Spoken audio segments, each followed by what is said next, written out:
Now, Cain meets with Vice Captain Dame. Cain is here to put all the monster material in a suitable place. For this purpose, Vice Captain Dame will help him and they will find a suitable place. When Vice Captain Dame suggests an auspicious room for monsters, Cain firmly believes this place is not enough for these monsters. Also, he reveals that this monster is an earth demon. Vice Captain Dame is startled, because a level adventurers even cannot take down this monster. But this monster is nothing before Cain, who has already beaten the red dragon. Vice Captain Dame has now realized there is no place for the monster. Therefore, he tells the only 10-year child to keep these monsters in the courtyard. After that, the guards will transfer them to another place. According to his instruction, Cain has removed the monster from his item box. By watching these monsters, Vice Captain Dame is watching Cain with a wide mouth, because he is not an ordinary kid. Cain is obliged to Vice Captain Dame for sharing his burden.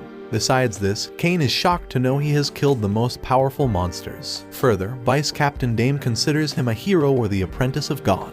But he clarifies his doubt by saying that he is the child of Margrave Gorm. That's why he shouldn't think highly about him. Cain tries to escape from this place by availing of the opportunity, because they need time to deal with these monsters. On the contrary, Vice Captain Dame doesn't allow him to go, because he wants to test his ability by fighting with the knights. In addition, he wants to show up his capabilities to the captain. With no heart, he says yes to Vice Captain Dame. Later, knights are shocked to meet with a cute child and cannot know the reason for coming here. To clear their doubts, Vice Captain Dame introduces him to the knights that he has eradicated 3 orcs and saved a princess's life. Now, Cain wants to meet with the captain, but captain will arrive when the mock battle starts. Cain is terrified by thinking that the captain is also a monster who loves battle. But Vice Captain Dame discloses that the captain has a polite nature. Even though they listen to his traits, they still doubt him. How a 10-year child can knock down the orcs. One has dared to fight back with him to test his ability. This knight is confident enough to tell Cain to swing his sword first. Cain takes this opportunity and strikes him with a single blow. He has broken his wooden sword with a single attack, and the knight is not eligible to counterattack him. So, he accepts his defeat. By watching his adorable moves, Vice Captain Dame is impressed. Cain has defeated the single knight, so he considers it enough. But Vice Captain Dame wants to make him fight with all the knights to watch his capability. Cain doesn't want to fight more, but he has no option. When the knights surround him, Cain is ready to fight with the knights. Before they can proceed in the fight, Captain, a pretty girl, admires them for fighting with a child. She cannot believe these knights are raising their swords against this handsome blue-eyes kid. By considering him a child, she hugs him, assuming he is terrified by this attack. On her idea, she is trying to calm him down and assumes that he has arrived here by wandering. Vice Captain Dame reveals that he has destroyed 30 orcs and saved the princess's life. When she knows he is the hero Cain, she is ready to fight back against him. Cain is astonished because he is told about the mock fight. But Tijuana, the captain, is interested in duel. Before the fight, Vice Captain Dame tells her to introduce herself. But she wants to talk with the sword. Even knights know about her. That's why they know that she will not step back. Cain opposes because he has a wooden sword, but Tijuana ignores it as she has a dueling blade on the sword. The iconic fight starts with the boost, in which their speed and attacking speed have increased. The knights are surprised because he can overpower Tijuana. With the assistance of clock-up technique, he uses teleportation that makes him disappear, and he keeps the sword on her neck. He has finished this duel fight with this single blow. As Tijuana has been defeated, she is astonished. But when she has regained her consciousness, she proposes to him for marriage. Cain's eyes have widened, because he has already engaged with 2 girls. Therefore, he runs behind Vice Captain Dame and gives lame excuses that there is an age difference between them. Also, he needs to learn about her. To meet his condition, she informs him that she is captain of the Royal Chivalric Order of Esfort. She is the Duke's daughter, and he also need not to worry about the age difference, because she is an elf and can live almost 300 years. So, Cain can have a beautiful wife who will never get old. Still, Cain has objection, because elves can't get married without her family's permission. Contrarily, she has the answer to Cain's objection, because when she fled from her estate, she warned them not to return until she found her prince. As she has sorted out this problem, she needs to grant the permission of many people to marry. Tijuana is agreed to point and tells Vice Captain Dame that she wants to meet with the king immediately. Cain is astonished, because he doesn't want to inform King about it. Before Cain can speak, Tijuana starts dragging him and he is not eligible to make resist. Scene changes when King is in front of him and inquires why he is called here in a hurry. Because he has been given the task of dealing with the monster materials. Despite this, they have called him here. Tijuana diverts King's attention to her by jumping to the point of calling him. She has shared her wish to marry Cain. King and Eric are taken aback because he has already engaged with their daughters. When they inquire from Cain that he has told her about the engagements, he responds negatively because this matter is completely confidential, so he hasn't revealed about it. Cain is told about Tijuana, who belongs to an independent estate where elves are free to get married to a human. Also, she is the princess of this estate and this matter is too confidential. As elves want to get married to him, they have no option but to tell him about the past of Tijuana.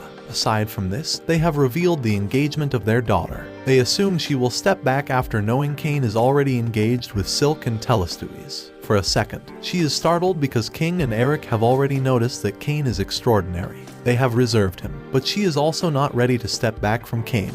Therefore, she is ready to get married to him by hugging him. Now, Cain has 3 chicks for marriage, even though he is only 10. To proceed with this matter, they have decided to update Tijuana's father about it. Tijuana takes him with her to stronger her love by indulging him in battle arena. Cain is resisting, but she has dragged him outside. When King knows that Cain has taken down Elf, the strongest in the estate, doubt emerges. Vice Captain Dame also shares Cain's expression when he asks about that he is God apprentice or hero. To clarify, he inquires from Cain's father but doesn't know about it. King knows something is fishy, so they plan to show him the book to disclose the truth. Apart from this, Cain is turning after the tiresome training with Tijuana. She indulges him in training until he reaches his limit. That's why he has exhausted. Suddenly he hears her voice, and Cain tries to hide behind Vice Captain Dame.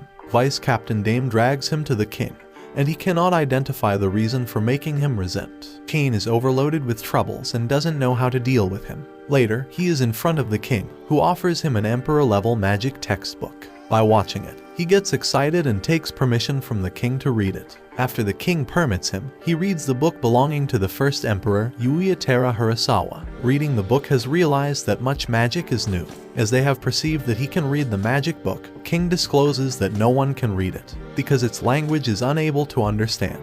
Now, Cain has also realized that he has made a blunder because this book is in Japanese. It means the first emperor was also reincarnated like him. On the other hand, King inquires about his real identity. Cain is shocked because he has no option except to reveal everything to them. He is also terrified that by knowing the truth, they will banish him. However, he has decided to disclose the truth to them, and they can banish him if they don't want to accept him. Cain exposes that this language is Japanese and he belongs to the same world as the first emperor. After reincarnation, he got his memories from baptism when he was 5. They revealed the truth to him when gods met with him. After knowing that Cain has met God, all are astonished to death. Cain gives them another shock. He has met all 7 gods, who have given him extraordinary power in every ability. Now, his father doubts whether he is their son or not, but Cain has satisfied him that he is their biological son. Aside from this, the king has ordered him to show his status. According to the order of the king, he has revealed his status in front of them. It's King's, and everyone's turn to be shocked, because he is on the 10 levels in every ability. Also, it's very tough for them to believe, and King doesn't know what he should say to him. But King is mad at him because he should reveal this to him before. As he has extraordinary power and is chosen by God, everyone should praise him. By hearing this, Cain is unable to restrain himself from being controlled, because he is contented with this life. In this life, he has everything, kind parents and loyal friends, and he can also enjoy killing the monster. Opposite to his previous life, he has nothing. His family had died. Also, he is obliged to his father, who has always loved him. By considering his wish, King has ensured him that his identity will not be revealed, but he thinks that Cain is eligible to become king. Just then Tijuana arrives here happily and shows them permission from her father. Her father has no objection to their marriage, and she has again carried him away. Apart from this, the remnant person in the room is happy because Cain is not arrogant like the divine son, so they are comfortable with him. On the other hand, Cain is tired of the mock fight. Further, King has threatened them not to share this secret with anyone. Even they are not allowed to share with their family. By saying this, King has gone, but he is obsessed with Cain, the future of this empire. In the future, he will be responsible for protecting the whole world. Scene changes when the princesses are mad at him for appearing in another engagement. Cain calms them down by saying that he is innocent. Silk enjoys the situation, but Telestia is pissed off with another fiancé. Even she does not imagine how he can make the fiancé by reaching adulthood. At the same time, Tijuana has arrived and wants to take him to the mock fight to share her love. By calling the 10-year-old boy her dear husband, she is taking him away. Kane doesn't want to go with her, but he has no option. She is dragging him to the training ground and will not leave him until tomorrow. Watch this left video if you have missed part 5, and subscribe to Annie Summary for more anime recaps.